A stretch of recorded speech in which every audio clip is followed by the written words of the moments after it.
Hi കൂട്ടുകാരെ, എല്ലാവർക്കും happy Onam നേർന്നുകൊള്ളുന്നു. അപ്പം ഓണസദ്യയിൽ ഒഴിച്ചുകൂട്ടാത്ത ഒരു വിഭവമാണല്ലോ നമ്മുടെ ശർക്കര വരട്ടി. ശർക്കര വരട്ടി ഉപ്പേരി. അപ്പം ശർക്കര വരട്ടി ഉണ്ടാക്കാൻ വേണ്ടിയിട്ട് ഞാനിപ്പോൾ വാഴയ്ക്ക പൊളിച്ച് എടുക്കുകയാണ്. അതിൻ്റെ തോലെല്ലാം കളഞ്ഞ് വൃത്തിയാക്കി എടുത്തുകൊണ്ട് വന്നിട്ടുണ്ട്. എന്നിട്ട് ഒരു കായെ നെടുകെ പിളർന്ന് ഒരു ക്രോസ് കഷ്ണങ്ങളാക്കി പീസായിട്ട് മുറിച്ചെടുക്കണം.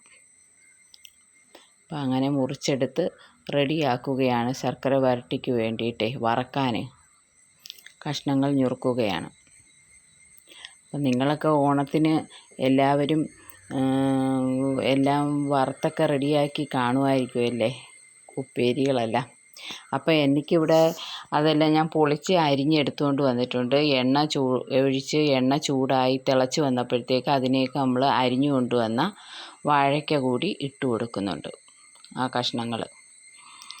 അപ്പം നമ്മുടെ വീഡിയോ ഇഷ്ടപ്പെടുകയാണെങ്കിൽ എല്ലാവരും ലൈക്ക് ചെയ്യണം, ഷെയർ ചെയ്യണം, സബ്സ്ക്രൈബ് ചെയ്ത് തരണേ. സബ്സ്ക്രൈബ് ചെയ്യുമ്പോൾ അതിൻ്റെ അടിയിലൊരു ബെല്ല് വരും. ബെല്ലിലൊന്ന് ടച്ച് ചെയ്യുമ്പോൾ താഴെ ആളെന്ന ഓപ്ഷൻ വരും. അതിലൂടെ ഒന്ന് ടച്ച് ചെയ്യണേ. അപ്പം ഞാനിടുന്ന വീഡിയോയുടെയൊക്കെ ഈ നോട്ടിഫിക്കേഷൻ നിങ്ങൾക്ക് ഉടനടി ലഭിക്കുന്നതായിരിക്കും. അപ്പം നമ്മുടെ വാഴയ്ക്കയെല്ലാം ഇവിടെ മൂത്ത് വന്നിട്ടുണ്ട്. അതെല്ലാം നമുക്ക് കോരി മാറ്റിയെടുത്തു. പിന്നെ സ്വല്പം ശർക്കര ഞാൻ പൊടിച്ച് എടുത്തൊരു പാത്രത്തിലിട്ട് വെച്ചേക്കുന്നു, അത് ഉരുക്കാൻ വേണ്ടിയിട്ട്.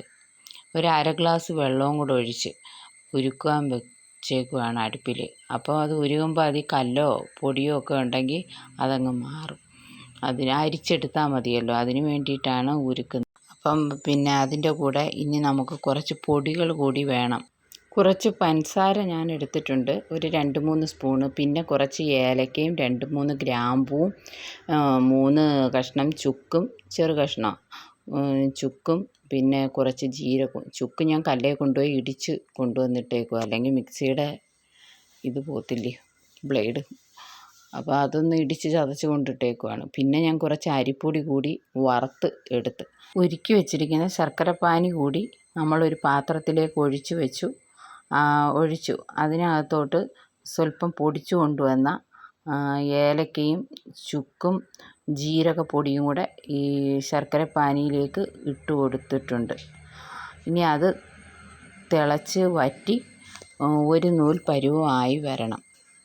അപ്പോൾ ഈ പൊടിച്ച് വെച്ചിരിക്കുന്ന സാധനങ്ങളും കൂടെ കുറച്ചിട്ട് കൊടുക്കുമ്പോൾ നമ്മൾ ആ ശർക്കരപ്പാനിയിലേക്ക് അതിൻ്റെ ആ എസൻസൊക്കെ ആ ഫ്ലേവർ ഇറങ്ങും.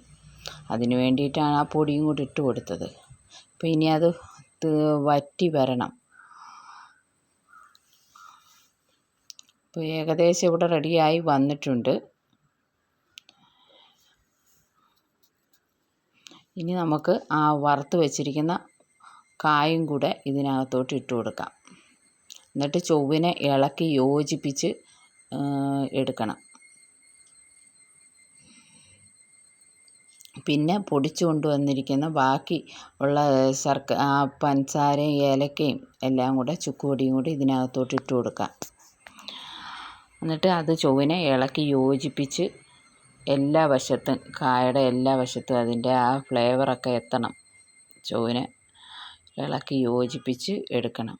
എന്നിട്ട് പിന്നെ ഹോട്ടലുണ്ടെന്നുണ്ടെങ്കിൽ നമുക്ക് വറുത്ത് വെച്ചിരിക്കുന്ന അരിപ്പൊടി ഉണ്ടല്ലോ, അതുകൂടി ഇതിൻ്റെ കൂടെ ചേർത്ത് കൊടുക്കുമ്പം ഇത് ഇടവിട്ട് വിട്ട് കിടക്കും. അപ്പോൾ അതെല്ലാം ചേർന്നൊട്ടിയിരിക്കുമല്ലേ. അപ്പോൾ അതിന് വേണ്ടിയിട്ടാണ് നമ്മൾ അരിപ്പൊടി കൂടി ചേർത്ത് വെക്കുന്നത്. അപ്പം അരിപ്പൊടി അതാ ഞാൻ മൂപ്പിച്ച് മാറ്റി വെച്ചിരുന്നത്. ഇപ്പോൾ അതും കൂടെ ഇട്ട് കൊടുത്തു. ഇനി അത് ചൊവ്വിനെ ഇളക്കി യോജിപ്പിച്ച് എടുക്കുകയാണ്. അപ്പോൾ നല്ല ടേസ്റ്റി ആയിട്ടുള്ള നല്ല ഒരു ശർക്കര വരട്ടി ഇവിടെ റെഡിയായി വന്നിട്ടുണ്ട്. ഞങ്ങൾക്കിവിടെ എല്ലാവർക്കും ഇഷ്ടപ്പെട്ടു, നല്ല ടേസ്റ്റായിരുന്നു. അപ്പം ഈ ഓണത്തിന് എല്ലാവരും ഇതുപോലെ വീട്ടിലുണ്ടാക്കി നോക്കുക കേട്ടോ. അറിയാൻ വയ്യാത്തവർ, എല്ലാവർക്കും അറിയാമായിരിക്കും. അപ്പോൾ ഓക്കെ, ബായ്.